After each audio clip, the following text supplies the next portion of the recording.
today we're going to talk about when you do not need to hire a coach.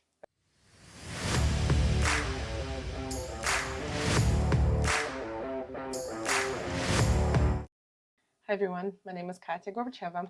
I'm a powerlifter, bodybuilder, and coach at TotalBodyLab. You know, I always advocate for hiring a professional regardless what your goals are, to just get there faster and to stay there as long as you can, injury-free, or if it's a professional thing, to succeed in your career, you normally need to go to university, take some classes, get a master's, get an MBA, just kind of level up by getting a lot of knowledge and a lot of connections or whatever it may be, and or experience, and packing it in, and continuing to the next step of your career. I feel like your athleticism is kind of the same thing, right? So you can kind of lackadaisically do it and be more or less mediocre, but if you have goals that are more advanced than that, then you could benefit from hiring an expert. Now, today, we're going to talk about the 5 things that you need to consider. If you are doing those 5 things, you do not need to hire a coach, okay?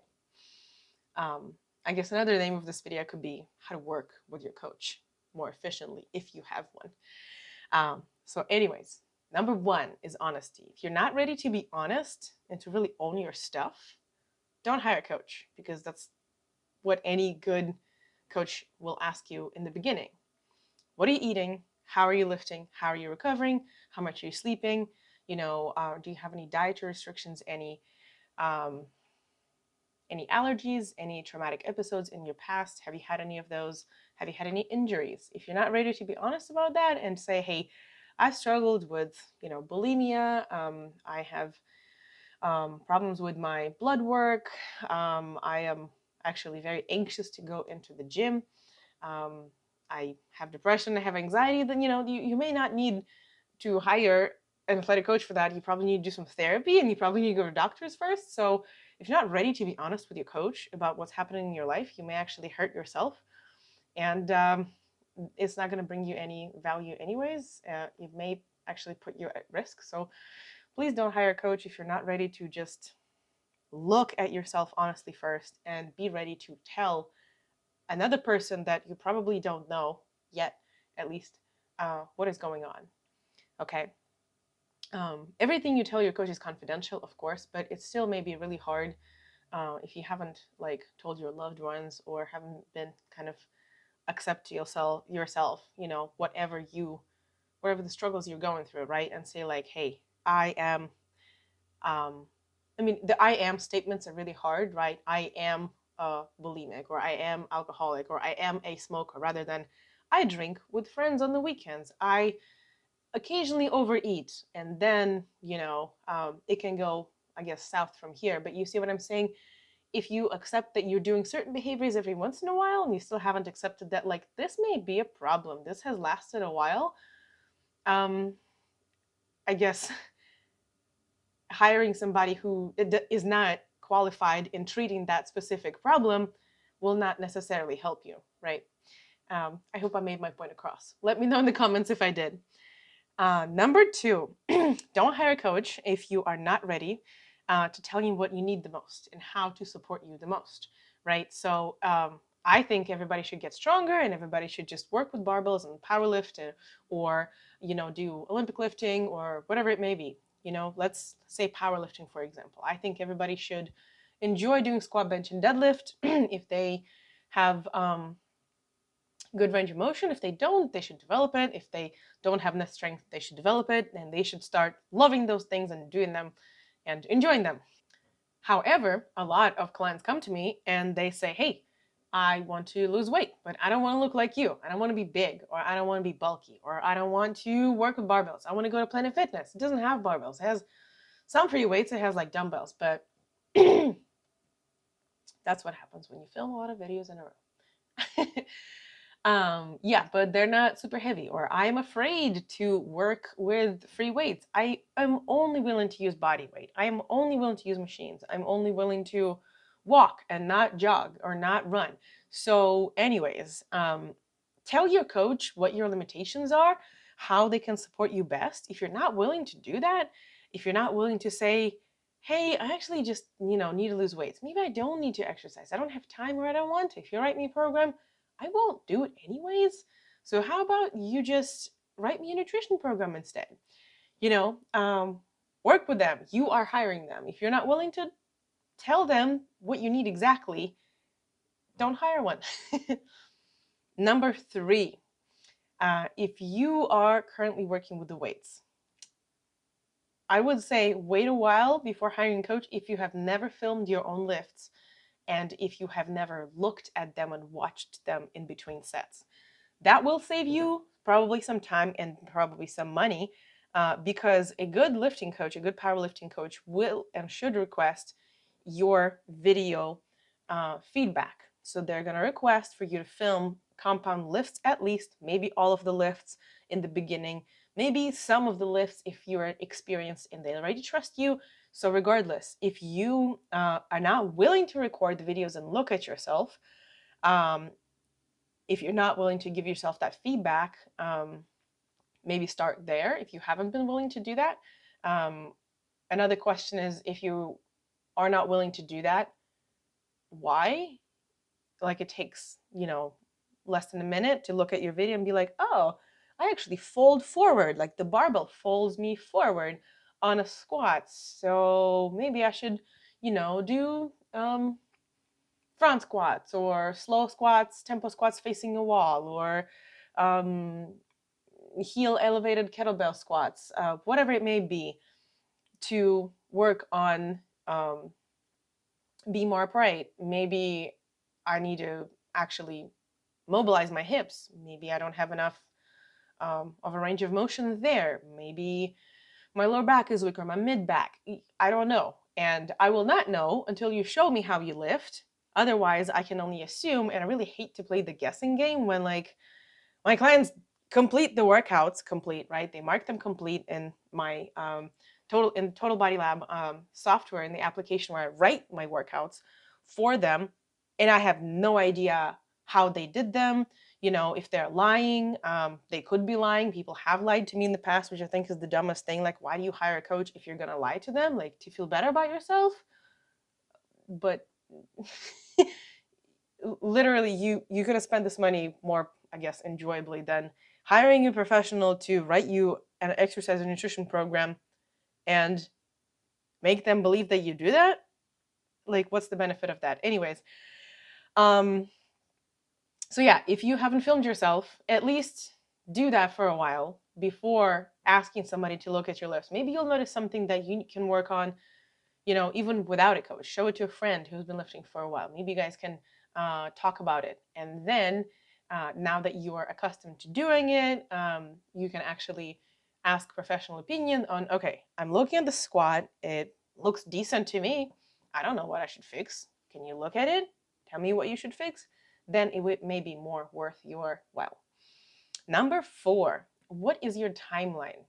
Don't hire a coach if you have ambiguous goals. And I don't mean you should be like, this is the powerlifting meet. It is in 12 weeks. Oh my God, I need to step on a platform. This is a bodybuilding show. Like, let's go, let's do this. It can be something more like, I want to lose at least half a pound to a pound of fat a week.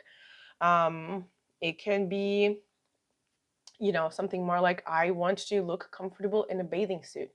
That does not focus on your weight, that does not focus on how fast your body can do what it needs to do to become healthy. Maybe you need to gain weight. Muscle is gained so much slower than fat is lost. So maybe you just can relax a little bit and be like, I want to look a little more filled out in the shirt. I want to be able to, I like performance goals a lot. You guys probably know this if you've been following me for a while. I want to be able to squat my own body weight, or squat 1.5 times my body weight. Like, I'm going to feel good, squatting X amount of pounds, or, deadlifting, benching. Doing a pull-up is a big one. For a lot of girls, especially, we don't have a lot of upper body strength. So for us, doing a pull-up, with our own body weight, I think it's a really big deal. And it feels really amazing. So I would say, until you figured out like what you really want, if you're like, I could lose weight, I think I need to lose weight. Or maybe like, I just want to look better. Like, don't hire a coach if you're going to tell them that. Write out what exactly you want, why, how soon. And that's all, of course, discussable and debatable. And they can recommend, they can be like, yeah, losing 20 pounds in 2 months is not very effective. I like to say, when people ask me that, potential clients ask me like, oh, how can I lose 20 pounds in a month or 2 months? Like, my friend did that. I'd be like, cut off an arm. I don't know. There's no way to healthfully do that. So I'm not going to be the one writing your program for that. You can go see Joe Schmo for that. Anyways, if you don't have like a super huge need on like body recomposition or fat loss or muscle gain or competing, stepping on stage for bodybuilding, maybe your plan could be working on your blood work, getting your cholesterol a little bit down, working on your endurance, right? How fast can you run? How fast can you what's the pace that you can sustain for a long period of time if it's a fast pace? Can you do circuit workouts? Can you go for stories and stories of steps and not get winded, right? If during COVID, a couple of my clients, they wanted to increase their VO2 max, right? So your goal can be health oriented. It doesn't have to be very like superficial and very vain, but it still has to be something that you can look forward to. It has to be something, SMART goals, right? You probably know that abbreviation. Something measurable, something that has a time limit to it, something attainable, and of course, something that you are going to get excited about, something that is going to motivate you in and of itself. I don't really believe in motivation, but when it comes to, for example, competing powerlifting, big reason why I do that is because it just sets some kind of a time limit on by when do I need to be in my tip-top shape. Cool. That really helps. It can be a maintenance goal. I really like when, let's say, a client of mine and I, we work toward them losing a couple pounds or like getting into a good look. And that's when a lot of people kind of quit and stop, and they quit their, coaching, and they usually gain weight, and they usually, go party and celebrate and what a great job they've done. But it's not like a college degree. It's not gonna like, you know, be on your resume, like body resume for a while. This is something that has to become a lifestyle, and you need to just constantly maintain and work towards and actually enjoy maintaining. Otherwise, you're going to lose it. So I do think that maintenance plans are something that people disregard so much, and you should pay a lot more attention to that if you want to actually maintain whatever you have achieved, because maintaining whatever you have achieved physique wise, strength wise, is a lot less energy. It is a lot easier. It is not as exciting because you didn't just get to a new place. You are at the same place. But because you're getting older, you're going to die one day, you're not getting any like better. You're getting worse. You are turning into, I don't know, universe dust with time. And so is everyone else, right? Maintaining actually is a very nice and healthy goal. So, sorry to get morbid here. I do like existentialist and nihilist view on life sometimes. I think it could be motivating depending on what you're talking about. So, yeah. And the last point number 5, is don't hire a coach if you are not willing to be honest with them about your life events and have them kind of work your program around your life and puzzle that up around your life, because I don't think it is sustainable when people puzzle their life around their working out, around their nutrition, run around with their Tupperware everywhere, and start their day with the gym, and like if gym ran late, they go to work later, like if they work from home. Even if you can pull it off, that's great. But if you're not a competitive athlete at a high level, if you're not a professional athlete, or if you're not being sponsored and paid for this, my suspicion is that it's going to backlash. It has backlashed with a couple people that I've trained, And it's usually a red flag for me when I start coaching somebody and they do everything perfectly to the T. And I'm like, oh God, they're gonna burn out. And like the snowball of their life stuff that they've been missing out on is just rolling, is gonna hit them, and it's just gonna carry them away. So don't be that person. Don't be the one who just says yes to whatever your coach tells you. If that's your propensity, probably hold off on hiring a coach and figure out what is a way for you to have a life and train successfully and enjoy both of those things without one overpowering the other. Anyways, I hope this video has been useful to you. There are a bunch of free resources, my social media, Instagram, website, and a free consultation link if you do have further questions that you don't want to write in the comments. Obviously, leave a comment. I would prefer that. But if you want to chat with me without, filling out a coaching application and just connect on something outside of, I guess, this video on nutrition, training, recovery, etc., you're welcome to book that up. Snag my vegan beginner powerlifting guide, and I will see you in the next video. Bye.